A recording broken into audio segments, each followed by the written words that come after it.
Na maioria das vezes, quando eu vou falar sobre os meus lançamentos favoritos da semana, eu não tenho um favorito especificamente. E tem semanas também que é uma escolha entre os melhores dos piores, porque não tem coisas tão legais saindo.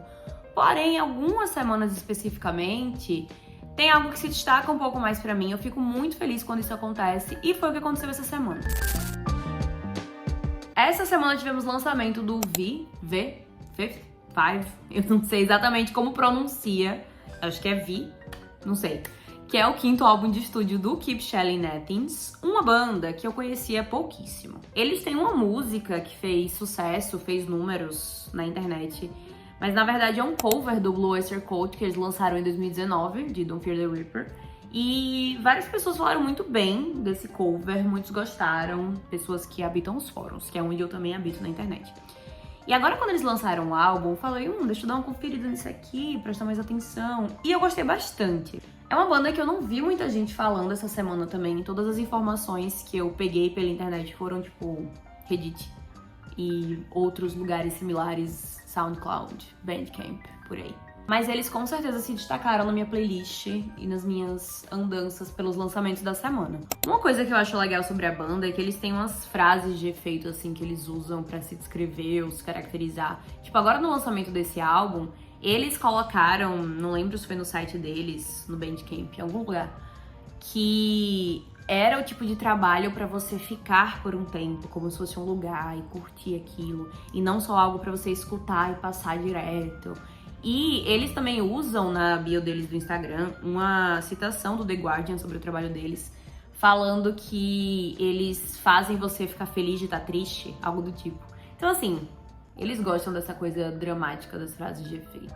Por mais que eu tenha gostado bastante desse CD, na verdade a gente nunca sabe, né? Porque as minhas opiniões, algumas das vezes, têm duração, prazo de validade de uma semana ou até menos, como foi o caso de Lexa Gates, outro lançamento que eu ouvi, e que eu gostei muito quando eu escutei, e eu ainda tô gostando mesmo depois de alguns dias. Só que eu achei na minha primeira ouvida, eu achei muito bom. E aí depois eu achei o conjunto da obra bem mais ou menos. Gente, para a gravação, que enquanto eu tava editando isso daqui, eu parei pra pensar e eu não achei o álbum mais ou menos não, velho. Eu gostei mesmo, mudei de ideia de novo e meu ascendente em gêmeos é assim. Outras coisas que saíram essa semana também entraram nos meus favoritos, como o West Side Cowboy, que também eu li comentários na internet falando, tipo, eles são incríveis, eu vi ao vivo, eles são maravilhosos. Eles abriram pro Black Country New Road e roubaram a cena, foram melhores do que a atração principal. E eu fiquei, preciso prestar atenção neles aqui. Porém, agora nós chegamos num ponto central dessa conversa, que foi o que eu fiquei pensativa durante a semana, que é, primeiro, sobre como esse processo de me manter sempre procurando coisas novas, ouvindo e falando sobre elas tem me ajudado a entender um pouco mais o que eu gosto musicalmente, mesmo que eu goste de muita coisa e já esteja escutando música de forma atenta há muitos anos, mas eu não sei direito ainda dizer eu gosto disso, meu gênero favorito é esse. E também me fez perceber o meu cansaço em relação à música pop, no geral. A questão justamente é que durante toda a minha vida, muitas vezes as pessoas quando vão conversar com você, elas perguntam, qual tipo de música você gosta? E eu sempre fui a pessoa que respondia, eu gosto de tudo.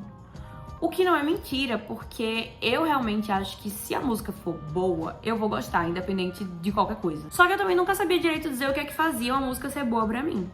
A não ser, eu gosto. E aí eu sempre recaía muito em dizer que eu gosto de música pop, porque é o mais fácil.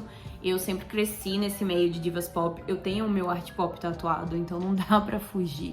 Só que eu nunca fui também essa fã aficionada e que acompanha tudo e que é louca por alguma diva em específico e que vive esse mundo pop até hoje, sabe? Uma das coisas que saiu essa semana foi o Locket, o último álbum de Madison Beer, uma garota que eu vejo sempre na timeline, que eu já escutei algumas músicas antes, que eu vejo muita gente falando mal da coitada e muita gente que gosta, e não chamava tanto minha atenção. Eu escutei esse álbum e continuei sem ficar muito ali na vibe dela. Daí também tivemos o lançamento de Sugar, o álbum de Baby Nova, que eu gostei, não conhecia, então conheci através desse trabalho.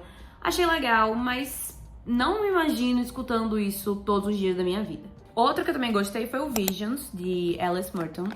Algumas músicas especificamente eu gostei bastante, assim, escutei durante a semana algumas vezes. mas também acredito que vai morrer aqui. E o que eu fiquei menos empolgada de todos foi o Grit, da Frankie Bird. Porque quando eu fui ouvir, eu fiquei tipo, tá, é uma menina que já compõe pra vários artistas que eu conheço, pra vários nomes grandes atualmente. Então eu acho que ela deve estar naquele momento de pegar as composições dela e colocar num trabalho com a carinha dela, sabe? E faltou alguma coisa. Daí eu fiquei refletindo um pouco sobre isso. Acho que já tem uns anos, assim, que o cenário pop, ele não me atrai tanto. Eu ainda gosto muito de alguns artistas, de algumas cantoras e cantores específicos, que eu fico até empolgada quando eles vão lançar algo novo. E que eu gostaria de ver ao vivo. E que mesmo que eu não acompanhe tanto, eu ainda tenho um carinho por lançamentos antigos. Mas acho que, no geral, tudo não é algo que eu me interesso tanto mais, sabe? E aí eu percebi que ultimamente essas bandas indie, ou até bandas que têm alguma nomenclatura e se definem como algum gênero que eu nem entendo direito ainda, tem chamado muito mais a minha atenção do que a música pop, que durante anos eu falava que eu gosto de pop, eu gosto de pop, eu gosto de pop. Pode ser que seja a falta de uma boa festa pop babadeira pra eu fazer uma maquiagem dessas, pra eu bater meu cabelo no meio da galera, que era uma coisa que eu fazia muito anos atrás. Era uma cena que eu vivia, e essa época eu escutava muito mais música pop. E depois que eu deixei de frequentar um pouco esses lugares, isso também acabou ficando um pouco mais fraco na minha vida, nos meus fones de ouvido. Pode ser também que seja mais uma frase com prazo de validade, que daqui a 2 dias eu descubra algo maravilhoso, ou redescubra algo que eu tava escutando um tempo atrás, e volte a ficar maravilhada com o mundo pop, mas nesse momento não é o que tá acontecendo na minha vida. De qualquer forma, é sempre muito gostoso fazer essas descobertas e redescobertas dentro do meu próprio gosto pessoal e do meu acervo, porque eu acho que parte importante dessa busca ativa e dessa curadoria que a gente faz quando a gente pesquisa algo que a gente gosta muito é se afastar e se reaproximar de certos estilos durante períodos da nossa vida. Enquanto isso, se você tiver alguma coisa pop muito boa que você tá escutando nesse momento, me avise, por favor, que eu quero conhecer. Se você tem alguma coisa indie muito boa que você tá ouvindo nesse momento, melhor ainda, me avise que eu também quero conhecer.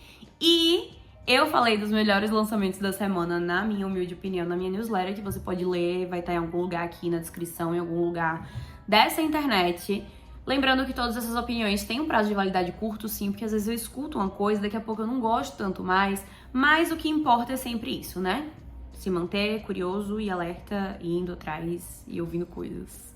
E é isso.